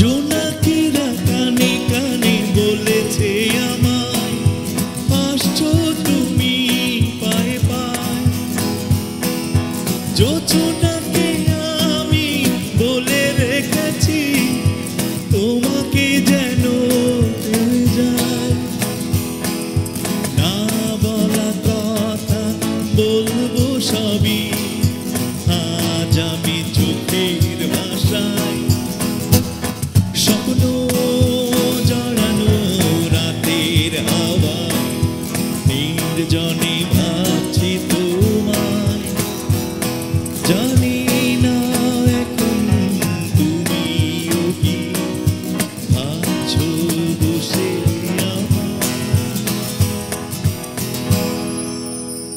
যতবার গানটা শুনি নকিব ভাই, আমার মনে হয় কি যে টেক্সাসের ওই ওয়েস্টার্ন অঞ্চলে একটা ট্রেনের মধ্যে বসে আছে, ওই ট্রেনের স্পিডটা আছে, ট্রেনের রিদমটা তার মধ্যে বসে আছে, এই গানটা হচ্ছে আমার একদম ফিল হয় যে ট্রেনের মধ্যে বসা, ওই ওয়েস্টার্নের যে বগিগুলি থাকে ঠিক এরকম কাঠের বগি ওটার মধ্যে দিয়ে যাচ্ছে। আর একটা গান কি করে একটা জায়গায় নিয়ে যেতে পারে, এটা একটা অদ্ভুত ব্যাপার। এরকম আরেকটা খুব সুন্দর গান যেখানে আছে সেটা হলো আপনার সোলোলবি, এক পা এগুলি ভালোবাসা।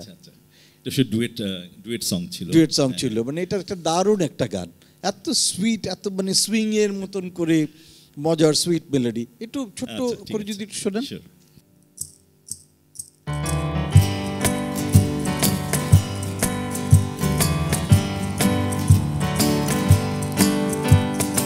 এক পা এগুলে ভালোবাসা, এক পা পেছনে স্মৃতি, এক পা এগুলে ভালোবাসা, এক পা পেছনে স্মৃতি, আমি সামনে যাব নাকি পেছনে তাকাবো জানি না, কিছু জানি না। এক পা এগুলেই ভালোবাসা, এক পা পেছনে স্মৃতি, আমি সামনে যাব নাকি পেছনে তাকাবো জানি না, কিছু জানি না। এই প্রথম অ্যালবামটা স্বপ্ন জড়ানতি, আপনার সোলো অ্যালবামে বাবু ভাই, এই কাজটা আমি জানি না আমাদের ব্যান্ড মিউজিকের সাথে যারা জড়িত আছে তারা কেউ করেছেন কিনা বা গিয়েছেন কিনা। টোটালি একটা ওয়ে অফ আউট, একটা সং, একটা out of the box song. Kirtan গানকে টোটালি ভিন্ন একটা ভাবে নিয়ে এসে পরিবেশন করা, এবং এই গানটা অসাধারণ একটা গান। এবং নকিব ভাই, আপনাকে আমি কখনো কোথাও এটা গাইতে শুনিনি, টিভিতেও না, কোনো লাইভে না, কোনো জায়গাতেই না, কিন্তু আজকে একটু হলেও এই গানটা শুনতে চাই। বয়সে কিশোরী আহা মরি মরি, এই গানটি লিখেছেন আসিফ ইকবাল। হ্যাঁ, আমি শোনাতে পারি গানটি। এই গানটা অদ্ভুত সুন্দর, এবং এই গানটা যখন লেখা হয় তখন কি আপনার মনে হচ্ছে এটা দিয়ে কীর্তন করবো, নাকি আসিফ ভাইকে বলেছিলেন এটা কীর্তনের জন্য একটা গান বানাও, তো কোনটা? না না না, এটা গানটার আমি লিরিক্সটা দেখে আমার কাছে মনে হলো যে কীর্তন টাইপের করলে ভালো লাগবে গানটি, তো সেটাই। তো সে লিরিক্সটা দেখে আপনার এই হ্যাঁ, কীর্তনে আসা, তো হয়ে যাক।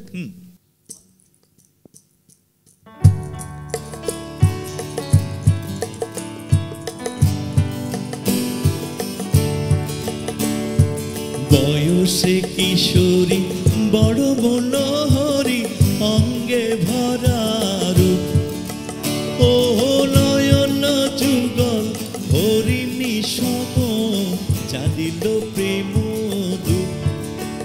ও বয়সে কিশোরী বড় মনোহরি, অঙ্গে ভরা রূপ, ও নয়ন যুগল হরিণী সম, চালিল প্রেম দূত। ও বয়সে কিশোরী বড় মনোহরি, অঙ্গে ভরা রূপ।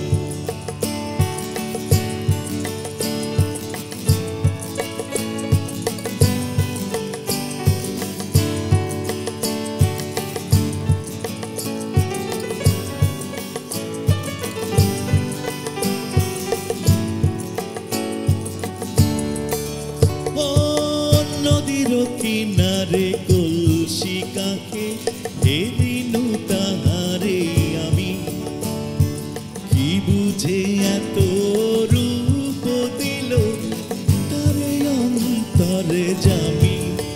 ও নদীর কিনারে কলসি কাকে হেরিনু তাহারে আমি, কি বুঝে এত রূপ দিল তারে অন্তরে জামি।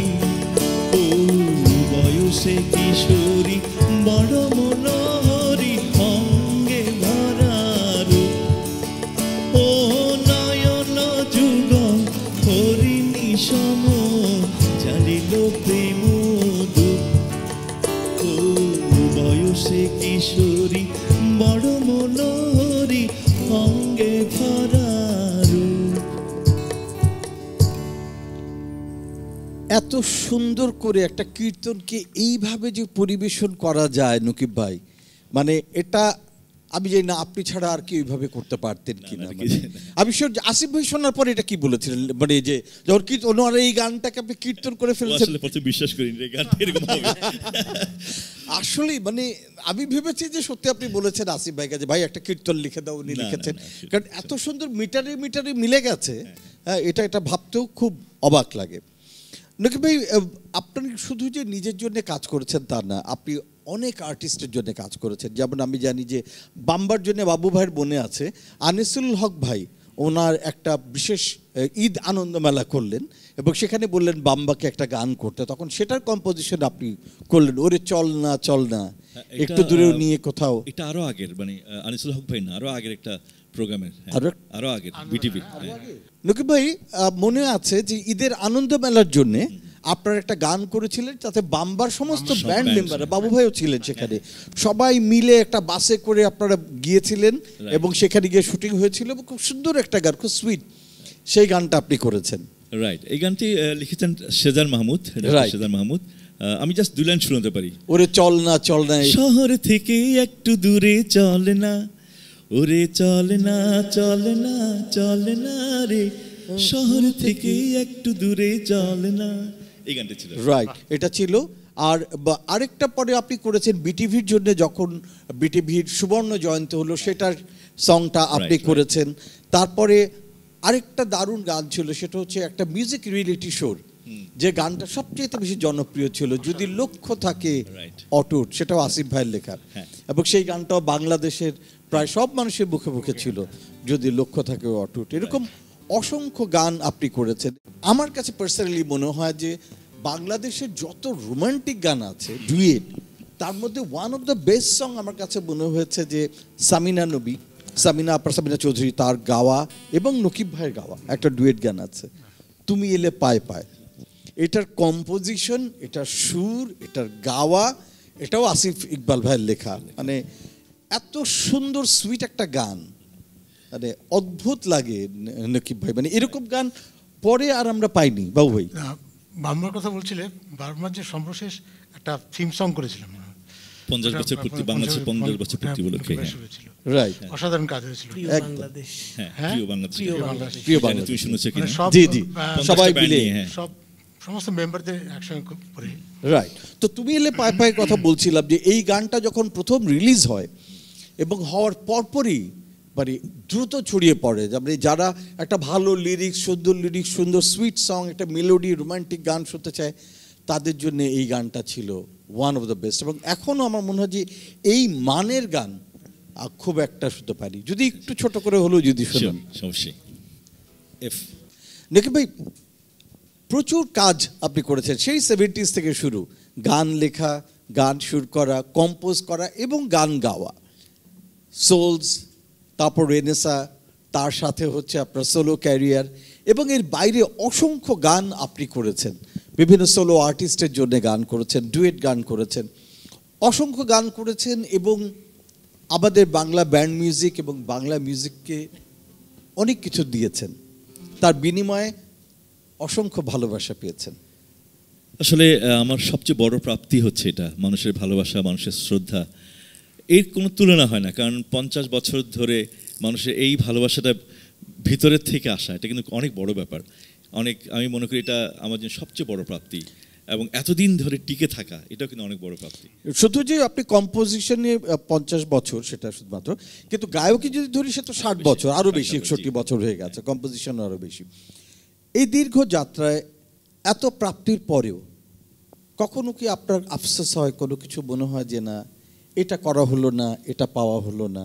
রাইট, আসলে আমি মনে করি আমার কিছুই করা হয়নি, এখনো মনে হচ্ছে আমি শ্রেষ্ঠ কাজটা করতে পারিনি, খুব এখন আফসোস হয়। এবং এখনো কোনো ফিল্মে কাজ করিনি, ফিল্মে কোনো গান করতে পারিনি। তবে আমার কাছে আল্লাহর কাছে অনেক শুকরিয়া, অনেক রহমত, আল্লাহর রহমত যে খুব বেশি কাজ কিন্তু আমি করিনি, কিন্তু আমার সাকসেস রেটটা খুব বেশি। যে কয়টা কাজ আমি করেছি প্রত্যেকটা গান মানুষের মনের হৃদয়ে গেঁথে গেছে, সেটা অনেক বড় প্রাপ্তি। কারণ এই মনে করেন এই গানগুলো যে আজকে শুনলেন, অনেক বছর আগের পুরনো গান, 50 বছর 40 বছর পুরনো গান, এই গান এখনো শুনছে মানুষ, ভালোবাসছে, এটাই সবচেয়ে বড় প্রাপ্তি। এটা আপনার এখনো তো অসংখ্য গান রয়ে গেছে, আপনার শুট করা, কম্পোজ করা রয়ে গেছে, যেটা এখনো রেকর্ড হয়ে রিলিজ হয়নি। অনেক গান আমার শুরু করে পড়ে আছে, আসলে করতে পারিনি, কারণ সময়ের অভাবে করতে পারিনি, সবকিছু মিলিয়ে। বাট আমরা প্রার্থনা করি যে সেই গানগুলো করার জন্য আপনি যথেষ্ট অবসর পান এবং সেই গানগুলো রেকর্ড করুন, এবং সবার দোয়া চাই আসলে, এবং আপনার সুরকার হিসেবে, কম্পোজার হিসেবে এই 50 বছরের অগ্রযাত্রায় এনিগমা টিভির অভিনন্দন, শুভকামনা। আমি সত্যি অনার্ড ফিল করছি এবং সত্যি খুব আনন্দিত এবং কৃতজ্ঞ এনিগমা টিভির কাছে। আমার 50 বছর সঙ্গীত জীবনের এত সুন্দর একটা আয়োজন ওনারা করেছেন, এই জন্য আমি সত্যি কৃতজ্ঞ, সত্যি ধন্যবাদ জানাচ্ছি, আমি অন্তঃস্থল থেকে ধন্যবাদ জানাচ্ছি। আমার জন্য সবাই দোয়া করবেন, যারা দর্শক শ্রোতা আছেন আমার জন্য দোয়া করবেন, যেন আমি আরও অনেক কিছু আপনাদের দিতে পারি। ধন্যবাদ। ফুয়াদ নাসের বাবু ভাই, কি বলবেন নকিব ভাই সম্বন্ধে? নকিব ভাই সম্পর্কে একজন বন্ধু, সহকর্মী, দীর্ঘদিন চলার, একসঙ্গে চলেছি আমরা। আরও অনেকদিন চলতে চাই একসঙ্গে। ইনশাআল্লাহ। এবং ওনার কম্পোজিশন, ওনার সুর, ওনার গায়কী, আমরা যে এতগুলি গান করলাম এর মাত্র কি ওনার পরিচয় পাওয়া গেল না? অসাধারণ। আসলে বাবু ভাই অনেক বেশি আমাকে ভালোবাসে, সত্যি, মানে ওনার মতো একটা মানুষ পাওয়া যথেষ্ট নয়, মানে এত তার ভেরিয়েশন, কাজই হচ্ছে তার পরিচয়। হ্যাঁ, এবং যে একটা এক ধরনের কাজ, এটা তো বড় ব্যাপার একটা সুরকারের কাছে, তাই না? মানে সব ধরনের সব এই অঙ্গনে ওনার বিচরণ ছিল, সঙ্গীতের নিশ্চয়ই অঙ্গনে ওনার বিচরণ, এবং সফলভাবে উনি উপস্থাপন করেছেন। অনেক ধন্যবাদ বাবু ভাই আজকে আমাদের সাথে থাকার জন্য। এটা কিন্তু একটা অনেক বড় ব্যাপার যে যখন আমরা একজনকে ট্রিবিউট করছি, একজনের 50 বছর উদযাপন করছি, তখন আরো একজন আমাদের প্রখ্যাত সঙ্গীতজ্ঞ তিনি পাশে বসে সাপোর্ট করছেন। আমাদের কোন জগতে কিন্তু এইটা সাধারণত দেখা যায় না। সেখানে একটা জেলাসি কাজ করে, হিংসা কাজ করে যে না ওর জন্য কেন আমি যাব, কিন্তু বাবু ভাই সেই মানুষ যিনি করতে পারেন। এবং একটা অদ্ভুত ব্যাপার জানিয়ে রেখে আপনাদেরকে যে আমাদের ব্যান্ড মিউজিকে এবং বাংলা মিউজিক জগতে যদি সবচেয়ে ভদ্র, সবচেয়ে নম্র এবং অসাধারণ মানবিক গুণের মানুষের কথা যদি বলি, একজন নকিব খান, আরেকজন ফুয়াদ নাসার বাবু। এমন দুজন মানুষ পাওয়া আমাদের জন্য যে কত পরম সৌভাগ্যের।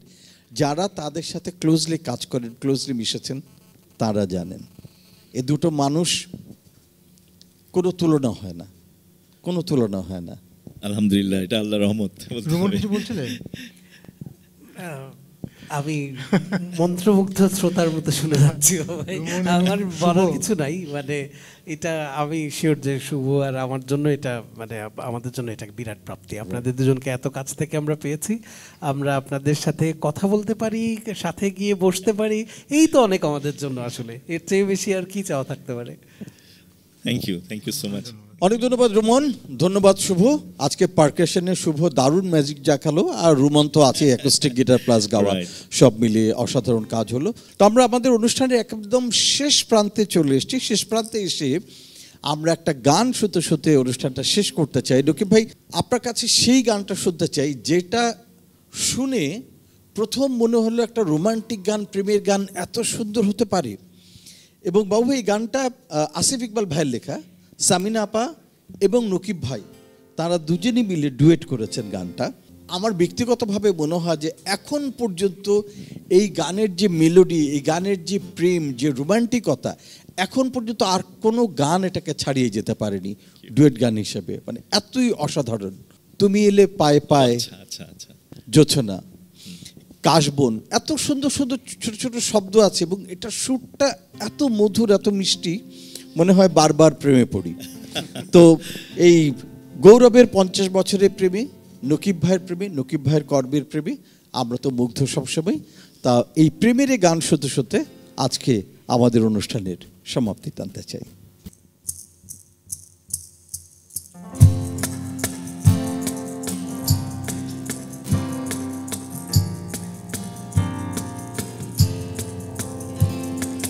তুমি এলে পায়ে পায়ে, জোছনা ছুঁয়ে যায়, ফুলে ফুলে ভরা কাশবন, নদী যে কয়ে যায়, নীল সুরে কয়ে যায়, ভালোবাসা ভালোবাসা অনুপম।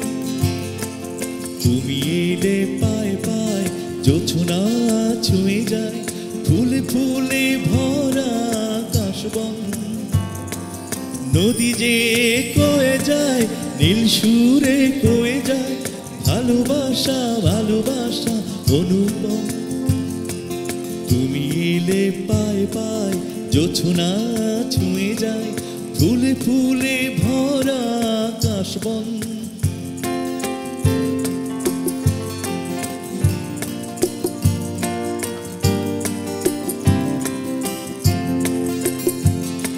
স্বপ্নে ভাসলে, কিছু কথা বললে, বুকে দারুণ ওঠে ঝড়।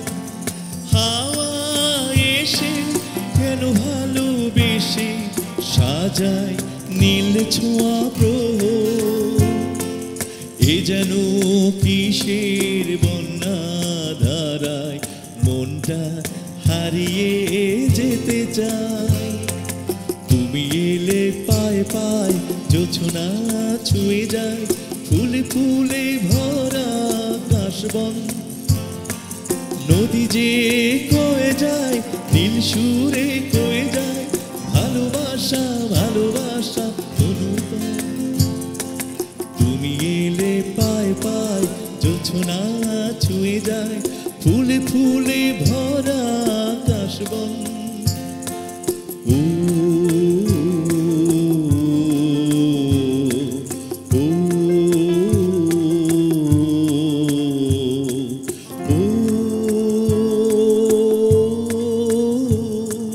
ও